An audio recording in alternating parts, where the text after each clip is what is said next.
Bienvenue, bienvenue dans cette nouvelle analyse. Aujourd'hui, on ne va pas juste se contenter, disons, de lister des astuces pour mettre de l'argent de côté. Non, On va faire quelque chose de bien plus profond. On va vraiment décortiquer une architecture complète de la vie financière. c'est ça, un plan. Oui, un plan conçu pour construire sa liberté, brique par brique. Exactement. Il ne s'agit pas de colmater de petites fuites, pas du tout. L'idée, c'est de réorganiser complètement la façon dont l'argent circule dans une vie. D'accord. Le but, c'est vraiment de passer du système par défaut, Qui est souvent synonyme de chaos, de stress. voilà, pour beaucoup, c'est ça. Et l'objectif, c'est de passer à un système intentionnel, un système qui travaille pour nous. Et pour nous guider là-dedans, on s'appuie sur un cadre très précis. C'est la stratégie des 3 stades, 13 étapes vers l'indépendance financière. Et avant d'aller plus loin, je pense que c'est essentiel de rendre à César ce qui est à César. Absolument. Nous analysons la stratégie des 3 stades et 13 étapes vers l'indépendance financière, développée par Tamir Kaham. Tamir est le créateur et l'architecte de toute cette stratégie.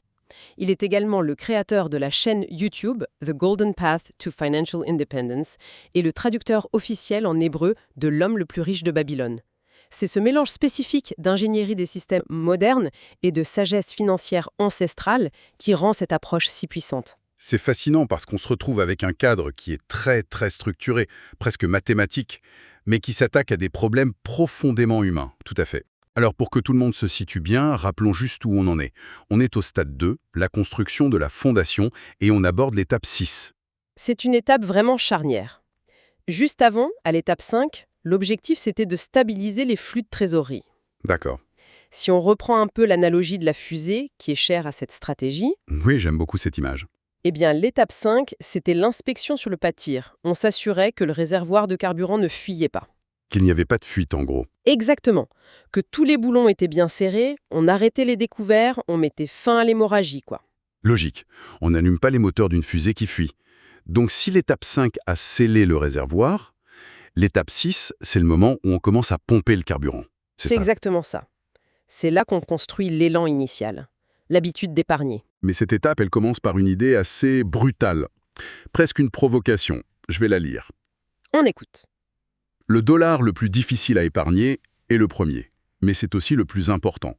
La plupart des gens attendent d'en avoir assez pour commencer à épargner. Mais voici la vérité brutale. Si vous ne pouvez pas épargner quand vous gagnez peu, vous n'épargnerez pas quand vous gagnerez plus. Le montant n'a pas d'importance. L'habitude, si. Voyez-vous, épargner n'est pas une question de mathématiques, c'est une question d'identité. Êtes-vous quelqu'un qui épargne ou quelqu'un qui dépense? Construisez-vous votre avenir ou financez-vous votre présent? Ces questions déterminent tout. Ouf, ça met les pieds dans le plat directement, hein. C'est le moins qu'on puisse dire. Surtout l'idée que ce n'est pas une question de chiffres, mais d'identité.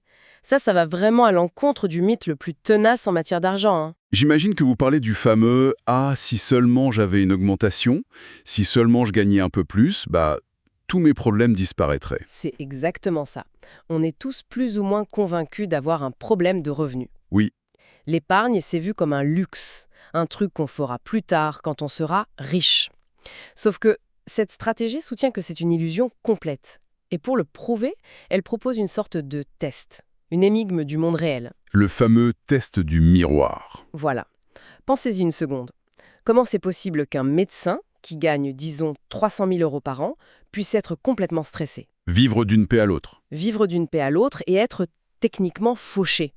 Et en même temps, un enseignant, avec un salaire modeste, arrive à construire un patrimoine, à investir. Et à dormir sur ses 2 oreilles. Voilà. Si c'était juste une question de revenus, le résultat devrait être l'inverse. Alors, qu'est-ce qui se passe? C'est une question qui dérange, parce qu'elle nous force à admettre que le revenu seul, ça n'explique pas tout, qu'il y a autre chose. Et cette autre variable, Tamir Kaham l'explique avec un concept que je trouve brillant, qui est tiré de la physique. C'est la différence fondamentale entre la vitesse et le déplacement. D'accord, alors là, ça devient intéressant. Expliquez-nous cette analogie. Alors la vitesse, en physique, c'est la rapidité, les tours par minute du moteur. Ok, En finance, la vitesse, c'est le revenu. Un gros salaire, c'est une vitesse élevée. Ça fait du bruit, ça impressionne, ça donne une sensation de puissance, de succès. je vois l'image. C'est la Ferrari qui rugit sur l'autoroute. On sent le vent, on a l'impression d'aller quelque part, et très vite. Précisément. Mais le déplacement, c'est autre chose. Le déplacement, c'est la distance nette parcourue entre le point de départ et le point d'arrivée. peu importe la vitesse ou les détours. D'accord. En finance, le déplacement, c'est la valeur nette.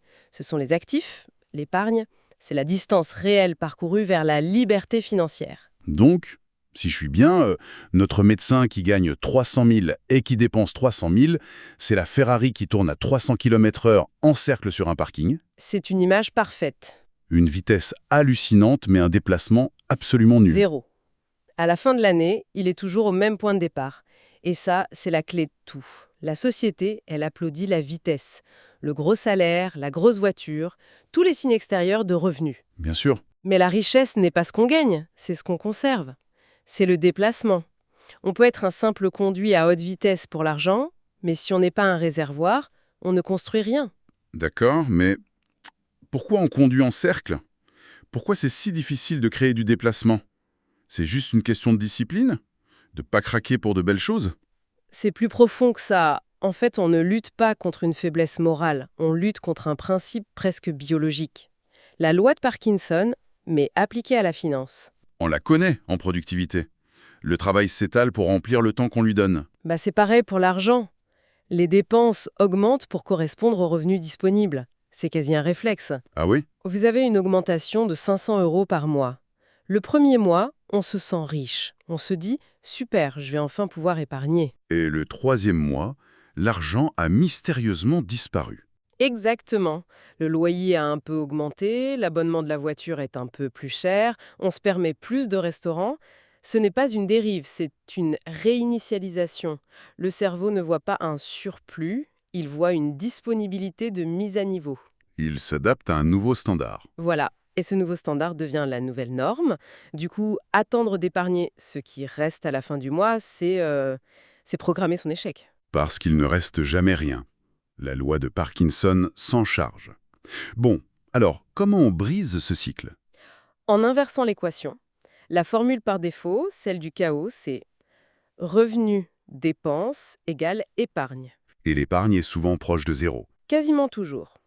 La stratégie impose de renverser la table et d'adopter la formule de la liberté qui est revenu, épargne égale dépenses. C'est le fameux « se payer en premier ». Mais si on y pense avec l'idée d'identité, comme le disait Lacroche, ça prend une autre dimension. Comment ça, oh? Si on pèse son loyer, Netflix, ses courses, avant de se mettre quoi que ce soit de côté, on finance les empires des autres avant de construire le sien. On est juste une sorte d'entité de transit pour son propre argent. C'est une description brutale, mais C'est terriblement juste. L'argent arrive, il nous traverse et il repart chez les propriétaires d'actifs. En se payant en premier, même une toute petite somme, on fait une déclaration. on affirme une priorité. Oui, on dit « mon futur est une priorité. Je suis un constructeur, pas seulement un consommateur ». On change d'identité. D'accord, en théorie, ça se tient parfaitement, mais la volonté, c'est une ressource limitée. Le premier du mois, on est super motivé, et puis le 20, la motivation a disparu. Comment on s'assure de tenir le cap? Justement, on n'essaie même pas de se fier à la volonté. Ah, On conçoit un système qui la rend inutile. La solution, c'est l'automatisation. On met en place un virement automatique le jour même où la paie arrive, on retire la décision de l'équation. C'est ce que la stratégie appelle l'ingénierie de la rareté. on se cache l'argent à soi-même en quelque sorte. C'est exactement ça. En déplaçant l'argent sur un compte séparé, tout de suite, le compte courant affiche un solde plus faible. On crée une rareté artificielle. Et comme on est des créatures d'adaptation, Le style de vie s'ajuste naturellement à ce qui est visible. voilà, l'argent doit aller sur un compte distinct, idéalement dans une autre banque, pour créer de la friction. Ce petit effort pour le récupérer, ça décourage les dépenses impulsives. J'anticipe une objection. Que se passe-t-il si j'essaie et que j'échoue? Je mets 100 € de côté et le 25 du mois, je suis obligé de les rapatrier pour finir le mois. Ce sentiment d'échec doit être terrible. Ah oui, c'est ce que Tamir Kaham appelle le transfert de la honte. Mais il faut le voir tout à fait différemment. Ce n'est pas un échec moral. C'est quoi alors? C'est un outil de diagnostic. C'est un voyant qui s'allume sur le tableau de bord financier. Et il dit une chose très simple. Attention, le réservoir fuit encore, tu as sauté l'étape 5. Donc il faut faire une pause. Il faut faire une pause, retourner à l'étape précédente et colmater les fuites avant de vouloir remplir le réservoir. C'est une approche très déculpabilisante en fait. Ce n'est pas « je suis nul », c'est « le système a un bug, je retourne le corriger ». Exactement. Mais une autre question se pose. Si, après avoir tout stabilisé, je ne peux mettre que 20 ou 50 euros de côté par mois, est-ce que ça vaut vraiment le tout? L'effort semble énorme pour un résultat qui parlait minuscule. C'est là que l'analogie de la salle de sport est parfaite. Quand on commence la musculation, est-ce qu'on se met sous une barre de 150 kilos? Non, on se blesse. On commence avec la barre à vide. Et pourquoi? Pour apprendre le mouvement, pour créer la mémoire musculaire, pour construire l'habitude d'aller à la salle. L'étape 6, c'est la barre à vide. Le montant n'a aucune importance? Aucune. L'objectif, c'est de construire le muscle de l'épargne. Et une fois que le muscle est là, que le mouvement est parfait, on peut ajouter des poids progressivement. C'est l'idée que si on ne peut pas épargner 10 sur 100, on n'épargnera pas 1000 sur 10 000. C'est ça.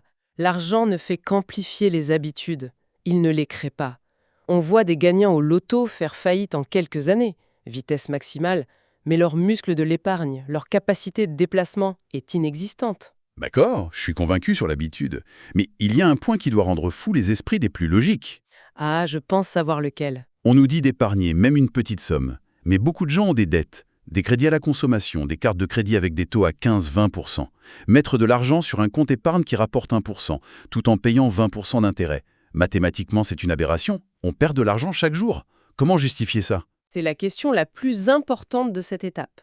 Et la réponse, c'est que la stratégie privilégie la psychologie sur les mathématiques pures. C'est contre-intuitif. Complètement. Si on était des robots, oui, il faudrait tout mettre sur la dette à 20%. Mais on est des humains. Développer parce que là, on se sent presque irresponsable de ne pas attaquer cette dette en priorité. Ok, imaginons le scénario mathématiquement optimal. On met chaque euro disponible sur la dette. L'épargne est à zéro. On se sent bien, les chiffres baissent, et là, la vraie vie frappe. Panne de voiture. Par exemple, réparation, 1000 euros. On n'a aucune épargne. Comment on paie? On utilise à nouveau la carte de crédit. Et le cycle infernal recommence. Psychologiquement, c'est dévastateur. C'est pire que ça. Non seulement on recrée de la dette, mais on n'a jamais appris à vivre avec moins que ce qu'on gagne, ce qui est le cœur de l'habitude d'épargne. On n'a pas corrigé le comportement de fond. On n'a rien corrigé du tout. L'étape 6, en forçant à épargner un peu d'abord, elle répare le conducteur, pas seulement la voiture. Elle construit un petit tampon de résilience qui brise le cycle.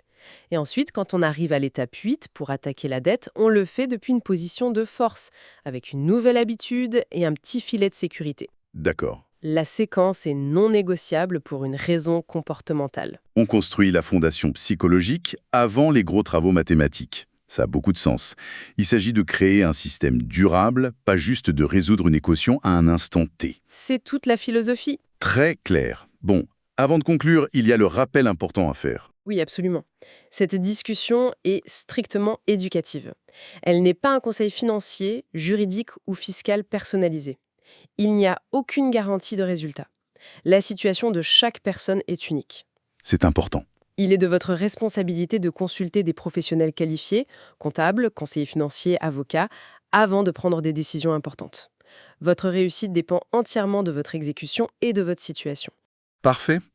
Alors, pour résumer, ce qu'il faut retenir, c'est que l'épargne, c'est une question d'identité avant d'être une question de maths. Exactement. Que la vitesse, le revenu, ce n'est rien sans le déplacement, la valeur nette. Et que la clé pour briser la loi de Parkinson, c'est d'inverser l'équation et d'automatiser. Ce qui nous amène à un défi très concret. Pas un truc à méditer.